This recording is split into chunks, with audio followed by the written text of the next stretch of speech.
அவங்களாம் அடிச்சுக்கிட்டு நாரி அவங்களே ஒரு எடிட் பண்ணி ஒன்று கொடுத்துருவாங்க. அதுக்கப்புறம் கடைசி போராட்டம் எடிட்டர். ஏன்னா 25 பேர் பேசிக்கிட்டே இருப்பான்.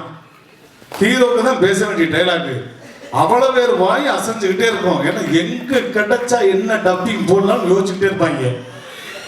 எல்லாத்தையும் தாண்டி எடிட் பண்ணி ஒரு அழகான சீனா வந்துடும். அதுக்கு நிறைய படங்கள் வேலைக்கு வந்துட்டா வெள்ளக்காரன் முதல் கூட இன்னைக்கு வரையும் எனக்கு குழந்தைங்கள் மத்தியில் அவ்வளோ பெரிய ஒரு பேர்னா அது எலிட்ஸாக இருக்காதான்.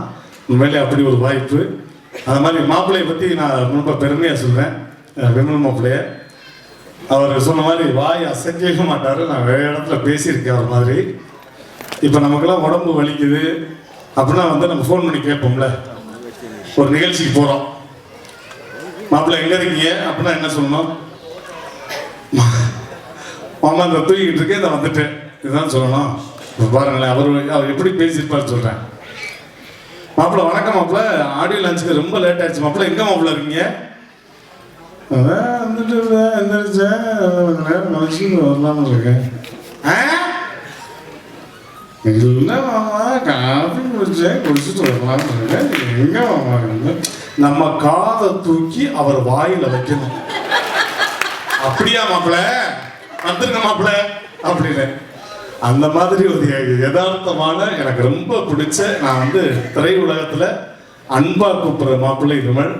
அவரோடையும் 3 படம் நிறைய பண்ணிட்டேன். என்ன அடுத்தடுத்த படங்களும் நான் நிறைய பண்ணணும்.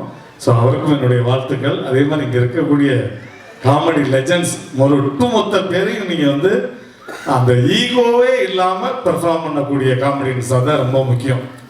இப்போ ஒரு ஃப்ரேமில் 10-15 பேர் இருந்தால் கூட எல்லாரும் அந்த வாய்க்கு பேசிக்கிட்டே இருப்போம். கேப்பு விடுற இடத்துல பேசுவோம். அவர் கேமரா கட் பண்ணி கேமரா ஷிஃப்ட் ஆகிலாம் வேற இடத்துக்கு போயிடும், நாங்கள் பேசிக்கிட்டே இருப்போம். அந்த மாதிரி காட்சியெலாம் நடந்திருக்கு.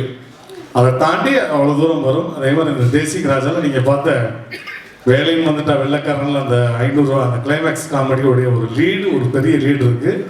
அதில் ஒரு கெஸ்ட் அப்பீரியன்ஸாக நான் பண்ணியிருக்கேன். அதுக்கு வாய்ப்பு கொடுத்த மீண்டும் எழில் சாருக்கு நன்றி. கூடிய விரைவில் வேலைன்னு வந்துட்டா வெள்ளக்காரன் பார்ட் 2 நீங்கள் ஆரம்பிக்கணும். இதே காமெடி போராட்டத்தை நாங்கள் நடத்தியே ஆகணும். அதுக்கு உங்கள்கிட்ட தாழ்மையாக கேட்டுக்கிறோம். ஸோ ரொம்ப ரொம்ப நன்றி. திரைப்படம் மிகப்பெரிய வெற்றியுடைய வாழ்த்துக்கள். அதற்கு எல்லாருக்கும் நன்றி, வணக்கம். Thank you. I love you. Thank you sir.